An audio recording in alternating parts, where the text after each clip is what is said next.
On the 25th of September 1986, a handful of Afghan fighters lay on a ridge above the airfield at Jalalabad and waited for the helicopters to come home.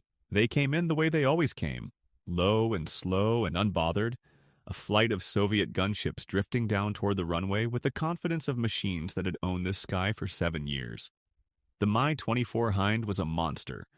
Armored belly, stub wings hung with rockets, a reputation up and down every valley in the country as the one thing the mujahideen could not touch.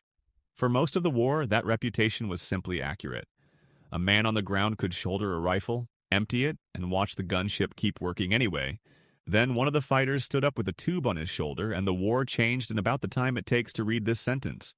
The team leader, the accounts name him as Engineer Ghaffar, a commander under Gulbuddin Hekmatyar, pressed the trigger. By the most careful telling of that morning, the historian Alan Coopermans, they fired 5 missiles and knocked 3 Hinds out of the sky on their very first attempt. One missile, by other accounts, misfired and thumped into the dirt without exploding. Nobody cared. 3 of the Untouchable were burning on the approach to their own airfield, and a video camera the men had been handed for exactly this purpose was running the whole time. And this is the moment the story usually stops being history and starts being legend, because the tube on Ghaffar's shoulder was American.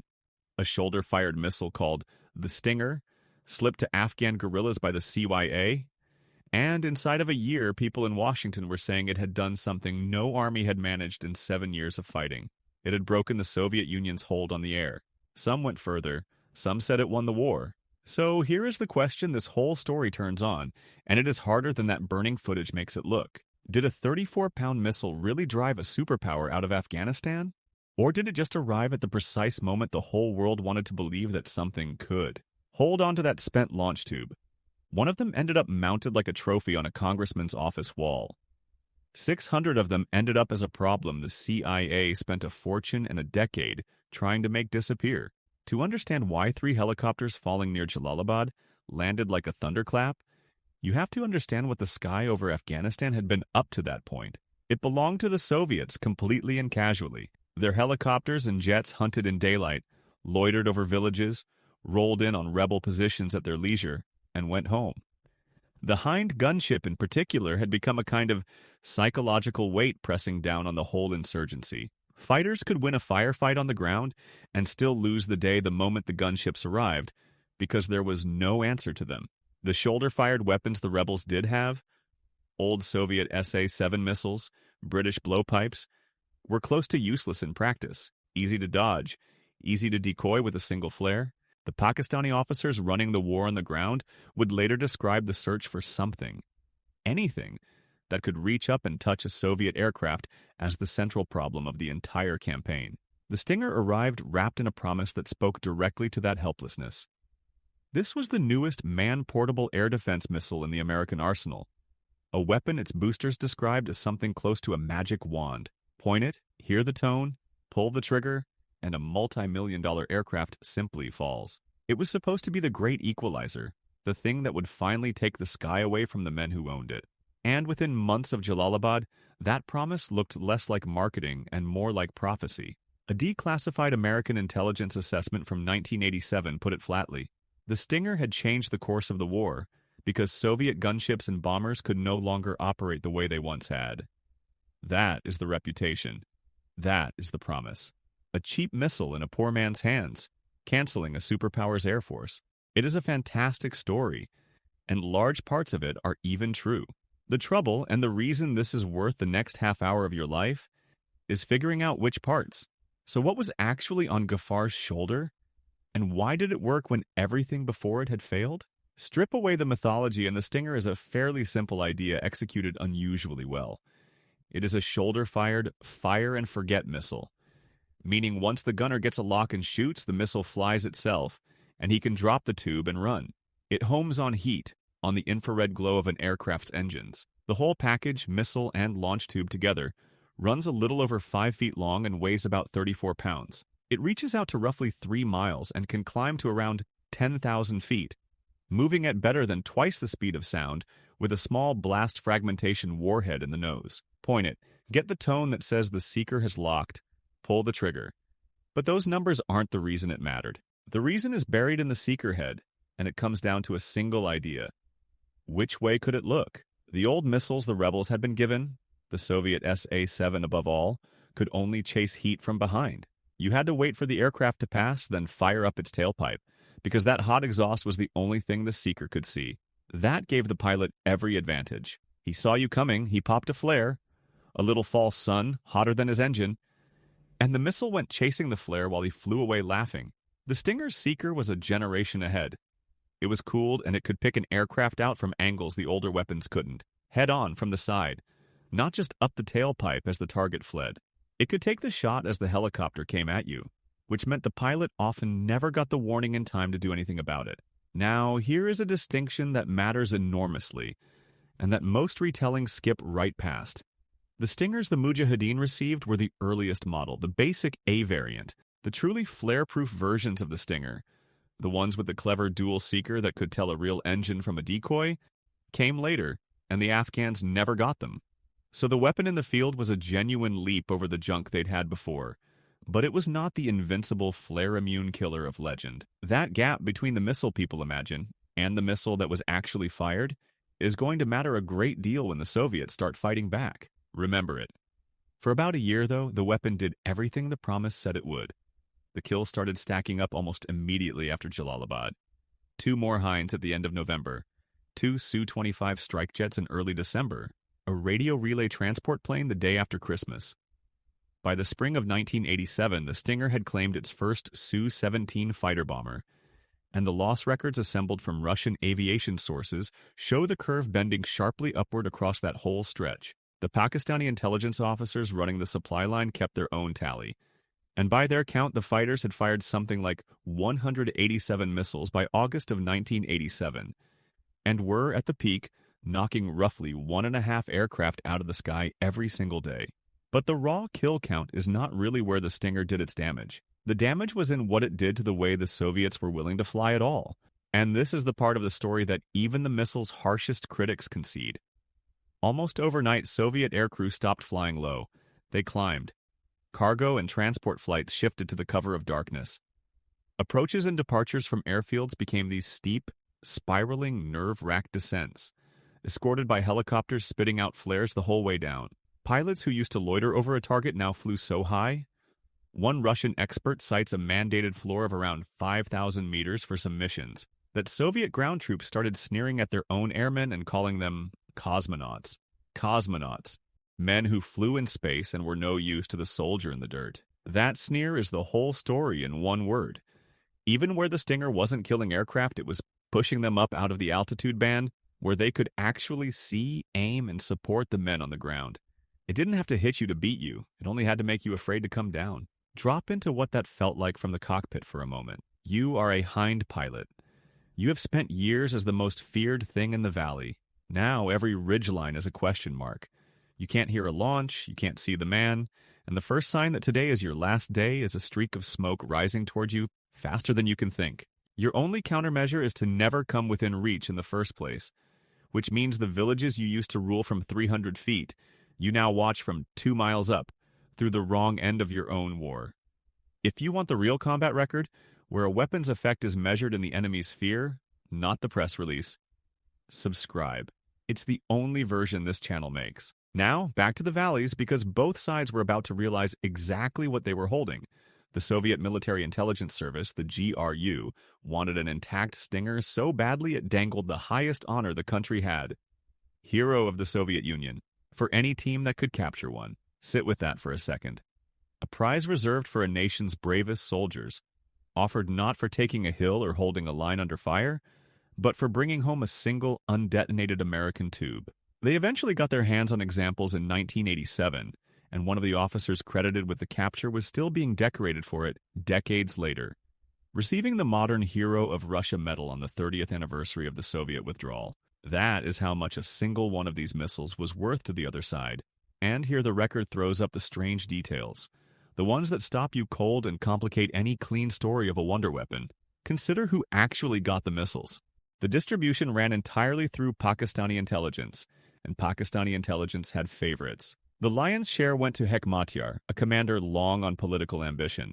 Meanwhile, Ahmad Shah Massoud, the man most Western analysts regard as the single most effective battlefield commander of the entire war, the Lion of Panjshir, received a grand total of 8 Stingers, and not one of them until 1991, after the Soviets were already gone. The most capable fighter in Afghanistan was handed a fraction of 1% of the most important weapon in Afghanistan, for reasons that had nothing to do with the battlefield and everything to do with politics inside Pakistan. The wonder weapon was never distributed by merit. It was distributed by patronage. Consider, too, a quiet little number that ought to make anyone cautious about the miracle hit rates you'll hear quoted. The Pakistan Army is professional soldiers, properly trained, not guerrillas learning on a 3-week course, fired 28 Stingers at aircraft over the course of the war, and scored exactly 0 kills. 0. Hold that thought when we get to the claims of 79%, and consider the money, because this is the number that outlived the war.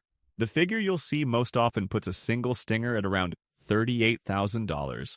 Treat that as a rough order of magnitude rather than a precise contract price, but even so, $38,000 against a Hind gunship worth several million. That is the arithmetic that has haunted every Air Force on Earth ever since. The day the cost of killing an aircraft dropped below the cost of the ammunition the aircraft was carrying. Then there's the human texture of it, which the spec sheets can never give you. Engineer Ghaffar, interviewed many years later by an American military newspaper near a U.S. base outside the very city where he made his name, remembered that first morning without a trace of grand strategy. "That was a very good day," he said. "We were very, very happy. The helicopters were a big problem for us." After the strike, his team spent 4 hours running through the mountains to get clear. And far away in Washington, Congressman Charlie Wilson, who had bulldozed much of the money for this war through Congress, took one of the first spent launch tubes and mounted it on his office wall like a hunting trophy. He would say later that the mujahideen never really won a set-piece battle before that September, and never lost one after. That tube on the wall is the American self-image of this whole war in one object. A clean, cheap, elegant victory, framed and hung. But it did not stay clean, and it did not stay a wonder weapon. And the men who flew against it are the reason. The Soviets adapted. The higher ceilings, the night flights, the flares and infrared beacons and exhaust baffles bolted onto their aircraft to confuse the seeker. And it worked well enough that by 1988 the mujahideen had, by Cooperman's account, all but stopped firing the things, even with hundreds more sitting in the pipeline. The French scholar Olivier Roy concluded that by 1989 the Stinger could no longer be considered a decisive anti-aircraft weapon at all. So which is it, the war winner of legend, or a weapon that burned bright for a year and got smothered? The honest answer to that is buried in the numbers, and the numbers are a battlefield of their own. Here is where a fair channel has to slow down and do the uncomfortable work, because almost every thrilling figure in this story is contested, and some of the most famous ones are close to unknowable. Start with the celebrated one. You will hear over and over that Stingers downed 269 Soviet aircraft in about 340 engagements, a 79% kill rate. It's a stunning number, and it comes from a real and specific place. A 1993 U.S. Army Air Defense Yearbook, built partly by a team that went and sat with the Afghan gunners in Pakistan and asked them what they'd hit. And there is the problem. Sitting in plain sight. That extraordinary success rate rests substantially on the fighters' own reports of their own performance. Now, I know the informed viewer is already thinking it, so let me say it plainly because it isn't a loophole. It's the heart of the matter. Men reporting their own kills in a war to the people supplying their weapons are not a neutral source. Remember the Pakistan Army's 28 shots and 0 kills. A 79% rate is very hard to square with that. Now, set the Soviet books beside it. Moscow's official accounting said that by the end of 1987, all shoulder-fired missiles combined, every Stinger and every blowpipe together, had brought down 38 aircraft for a kill probability of a little over 10%. Across the entire war, from 1979 to 1989, Soviet records put total aircraft losses from all causes at 451, 333 helicopters and 118 fixed-wing aircraft. If the American figure of 269 Stinger kills were true, the Stinger alone would account for well over half of every aircraft the Soviets lost in 10 years of war, to every cause combined: ground fire, accidents, weather, all of it. That doesn't hold together. So where does the truth actually sit? This is the signature move of honest analysis in the modern era. And it works just as well in 1986 as it does over Ukraine today. You name the competing claims, you name who is making them, and then you adjudicate on the best evidence. The Americans say 269. The Soviets, in effect, say a few dozen. The independent historians who have dug hardest into it, Alan Cooperman, Leonard Leshuk, land in between and toward the low end, converging on a real figure of roughly 140 to 150 Stinger kills over 3 years, with a true success rate closer to 20% than 79. Still a serious weapon. Still at 20%, 6 or 7 times more effective than the SA-7 it replaced. Just not a magic wand. And then there's the biggest claim of all, the one hanging on the congressman's wall, that the Stinger won the war. This is where the honest version really parts ways with the legend, and the evidence is not subtle. Alan Cooperman went into the Soviet archival record and found that Mikhail Gorbachev had set the Soviet Union on the path out of Afghanistan from essentially the moment he took power in March of 1985, a year and a half before the first Stinger was ever fired. The Politburo had committed to leaving before the missile arrived. The famous November 1986 decision that set a withdrawal timeline landed just 2 months after Jalalabad, and it is desperately tempting to draw a straight line between the two. But that is a textbook trap, mistaking what came after for what was caused by. The choice to leave was driven by forces far larger than any one weapon. A war bleeding the Soviet economy white, opposition at home, isolation abroad, and Gorbachev's whole project of reforming a system that could no longer afford its empire. The Red Army was not beaten in the field when Moscow chose to go. It chose to go for reasons already in motion before Ghaffar ever shouldered his tube. If you flew against these missiles or fought with them, or you've seen loss records I haven't, put it in the comments. The real number of Stinger kills is still argued over by serious people, and the honest truth is that the books on both sides had reasons to lie. So strip away 7 years of legend, and where does the Stinger actually rank? 3 things are true at the same time, and you have to hold all 3 to see it clearly. The first, as a tactical and psychological weapon, in a specific window from the autumn of 1986 through the summer of 1987, the Stinger was devastating, and it genuinely changed the war. It broke the reflex of Soviet air dominance. It turned the sky from a Soviet possession into contested ground, and it did it fast. The kosmonauts' sneer is the proof, spoken by the Soviets' own soldiers. The second, it did not win the war, and the won the war claim collapses the instant you check the calendar. The Soviets were already leaving. The Stinger raised the price of an exit that had already been decided, and made that exit more painful and more humiliating, which is not nothing, but it is not the same thing as causing it. The third, and the sharpest, the Stinger's most lasting legacy isn't in Afghanistan at all. It's the arithmetic it proved to the entire planet. That a cheap thing on a man's shoulder can knock down an expensive thing in the sky, reliably enough to change how the expensive thing has to fly. Every drone panic, every argument about cheap missiles against billion-dollar platforms, every anxiety about air forces being priced out of low altitude, the modern version of that idea was born over Jalalabad. The Stinger was not a war winner. It was a preview. That's the honest ranking. A decisive tactical shock, a strategic myth, and a genuine turning point in the economics of air war. Argue with any of the 3 but you have to argue with the record, not the poster. And then there's the bill that came due, which is the part of this story the trophy on the wall never mentions. The people inside the CIA who had warned against handing out these missiles had warned about one thing above all: you cannot ungive a weapon.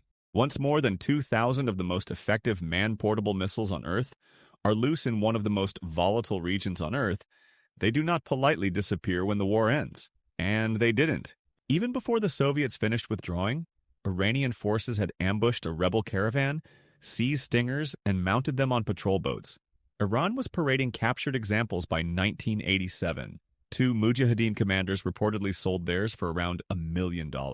Pakistani intelligence is said to have quietly skimmed as many as 200 launchers for itself. So the CIA went looking for its own missiles. The buyback program, and the name alone tells you how it went, offered bounties that climbed to somewhere between $80,000 and $150,000 for a single Stinger, more than 3 times what the missile had cost new. Congress is reported to have authorized more than $65 million in secret funds for the effort, roughly twice what the United States had spent putting the missiles into Afghan hands in the first place. And it mostly failed. One early push recovered around 70. By 1996, the CIA's own estimate was that about 600 Stingers were still out there, unaccounted for. Over the years, Stingers or their parts surfaced in Iran, in Croatia, in Qatar, in North Korea, in Chechnya. In 1997, a Stinger brought down a Sri Lankan military helicopter, fired by a rebel group with no connection to Afghanistan at all. After 2001, when American soldiers found themselves in those same valleys, the agency was reportedly out buying Stingers back around Kandahar again. This time from the successors of the men it had armed. The one mercy in the whole affair was chemical, not strategic. The batteries that power the missile die after a handful of years, so most of those Cold War Stingers had quietly gone dead in their tubes before they could ever be turned on someone new. Now go back to that spent launch tube from the very first morning. On Charlie Wilson's wall, it's a clean story. The elegant, cheap victory? The superpower humbled by a weapon a man could carry. But there were thousands of those tubes, and only one of them ended up framed. The rest scattered into a world the men who handed them out could not control. And the same country that fired them in celebration in 1986 spent the next decade, and a fortune, trying to buy them back in fear. The Stinger was both of those things at once. The missile that took the sky over Afghanistan, and the missile that taught America the hardest lesson about arming a proxy. That the weapon you give away is a weapon you no longer own. So here's what I'll leave with you. Knowing what you know now, the real kill numbers, the withdrawal that was already decided, the 600 that went missing. Was the Stinger a triumph, a cautionary tale, or both at the same time? Tell me where you land in the comments and tell me what you would have done in 1986 if the decision had been yours. Subscribe to Combat Proven for the real combat record of the weapons that shaped the modern age. Every side, no propaganda.